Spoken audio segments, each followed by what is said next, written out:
श्रवण करना चाहिए।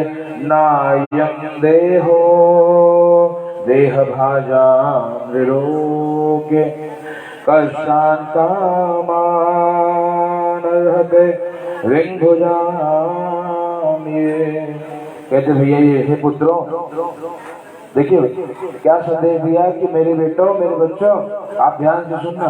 ये जो शरीर आपको प्राप्त हुआ है ना, ये कष्टप्रद विषय भोगों के लिए प्राप्त नहीं हुआ है।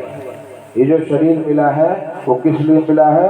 कहते भैया ये मानव का जो शरीर आपको प्राप्त हुआ है ये ब्रह्म सुख का अनुभव प्राप्त करने के लिए हुआ है।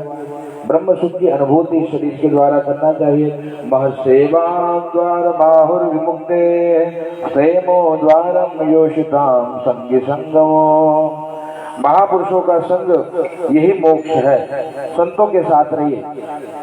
कहते वो गीत है ना, गीत नहीं गाएंगे जो गीत गाने से कथा विश्व बहुत विराम में चल रही है, पर कड़ी श्रवण करिए कि संतों के संग लाग रे तेरी अच्छी बनेगी, है ना, तेरी बिगड़ी बनेगी। जो आपकी बिगड़ी वो संतों के साथ रहने से अपने आप बन जाती है, सब मंगल होने लगता है। इसलिए संतों के साथ साधुओं के साथ रहना चाहिए। जो सत्पुरुष है क्या जरूरी नहीं कि वो धोती कुर्ता वाले होंगे, कोई भी जो सज्जन है वो सज्जन होता है। सज्जनों का एक अपना स्वभाव होता है, वो कितना भी हो ना वो जगत कल्याण के लिए ही कहते हैं। परिवार में भी ऐसे सज्जनों को आपने देखा होगा, भले लोग उनके साथ बहुत अत्याचार करें लेकिन वो तो भैया लोगों के कल्याण की बात है। नहीं छोड़ो, वो छोड़ो माता, कोई बात नहीं, वो जैसा भी है अपना, है ना। ऐसे लोग परिवार को बांध करके रखते हैं जो सज्जन है। और दुर्जन वो तो चाहते हैं कि मौका मिले कि जहाँ खुद हो जाए, अपन देखे और भजन करें। क्यों ऐसा? तो सज्जनों का यही कार्य है भैया, सज्जनों का यही कार्य है कि वो परिवार को बांध करके चलता है। इस प्रकार से बताते हैं, पंचम स्कंद की कथा है कि भगवान ऋषभ देव के द्वारा उन्होंने अपने पुत्रों को उपदेश दिया है। 10 बार एक ही दूठे करें, ज्यादा रिपीट नहीं। भगवान ऋषभ देव का विवाह इंद्रपुत्र की जयंती के साथ, और ये उनको बताते हैं कि भगवान ऋषभ देव ने सिद्धियों को ठुकरा दिया था और अंत में परम गति को प्राप्त हुए। प्रेम बोले ऋषभ देव भगवान की जय। और आगे भरत जी का चरित्र बताया है, संक्षेप में श्रवण करिए। ऋषभ देव के ही पुत्र हैं, उनका नाम है भरत। और भरत जी के बारे में बताते, भरत जी का विवाह विश्वरूप की बेटी पंचजनी से हुआ और जिसने भरत जी से 5 पुत्रों को जन्म दिया है। भरत जी सत्ता अपने पुत्रों को देकर अपने पुलहाश्रम पर जाकर के गंडकी नदी में स्नान कर रहे थे। और जब भैया भरत जी स्नान कर रहे थे ना, तो वहां पर उन्होंने देखा कि एक मृग का बच्चा उस जल में प्रवाहित हो रहा था। तो भरत जी ने उस मृग के बच्चे को बचा लिया, छोटा सा मृग का बच्चा, हिरण का बच्चा, और बच्चे को लेकर चले आए अपने घर। और जब भरत जी उस बच्चे को घर ले आए तो मृग के बच्चे में उनकी आसक्ति हो गई। हाँ, अब हर क्षण जो भजन करते थे, भजन से मन हट गया। हाँ, पहले जो 20 माला होता था अब वो 10 हो गया। बाकी समय मृग के बच्चे के साथ खेलने कूदने में बीतने लगा। कुछ दिन और बीता, माला घटकर 5 हो गई और प्रेम से मृग के साथ आनंद होने लगा। धीरे धीरे माला छूट गई, अब खाली मृग के साथ ही खेलने में समय बीते। अब इतनी आसक्ति हो गई कि बिना मृग के अब इनको आनंद की अनुभूति नहीं होती। इस कारण से जब उनकी मृत्यु हुई, कहते हैं एक बार हुआ ये कि मृग में इतनी इनकी आसक्ति हुई कि वहां मृग खेल रहा था, उसने हिरणों का झुंड देखा और मृग ने देखा कि भैया ये मेरा परिवार नहीं, मेरा परिवार तो वहां है ना। तो जो हिरण है वो वहां से उन मृग के झुंडों के साथ में वन को चला गया।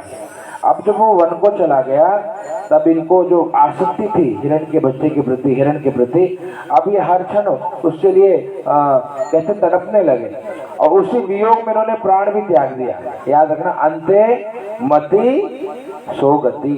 अंत में जैसी मति होती है ना भैया, वैसे ही जीवात्मा की गति होती है।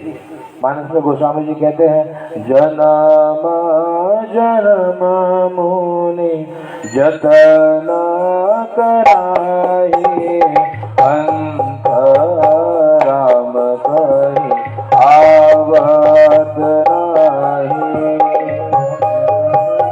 जन्म मुनि जतन कराई अंत राम कहि आवत जन्म जन्म मुनि जतन कराही।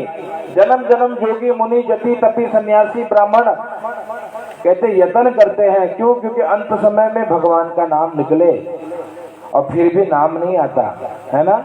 और अगर जिसके मुख से अंत समय में श्री ठाकुर जी का नाम निकल आया, समझ जाओ कि भैया वो जीवात्मा मुक्त हो गया है ना। कितना भी बड़ा पापी हो, आगे आपको अजामिल का चरित्र मिलेगा। अजामिल जैसे ही थे, बहुत पाप कर्म में रत हैं, लेकिन अंत में पुत्र नारायण के प्रति नारायण नारायण पुकारा तो नारायण ने उनकी रक्षा करी। नाम का इतना प्रभाव है ना, ये नाम का प्रभाव है भैया। तो नाम कैसे जपा जाए? अब मन में ये आता है कि महाराज जी नाम जपे तो जपे कैसे, है ना। हमारा तो मन नहीं लगता है ना। तो इस पे संत कहते हैं भैया नाम जपने में अगर आपका मन नहीं लगता ना तो कोई बात नहीं, पहले बिना मन के जपना चालू करिए। जैसे मान लीजिए आप हनुमान चालीसा ही पढ़ते हो, तो बिना मन के एक नियम बनाइए कि रोज हम चालीसा का पाठ करेंगे।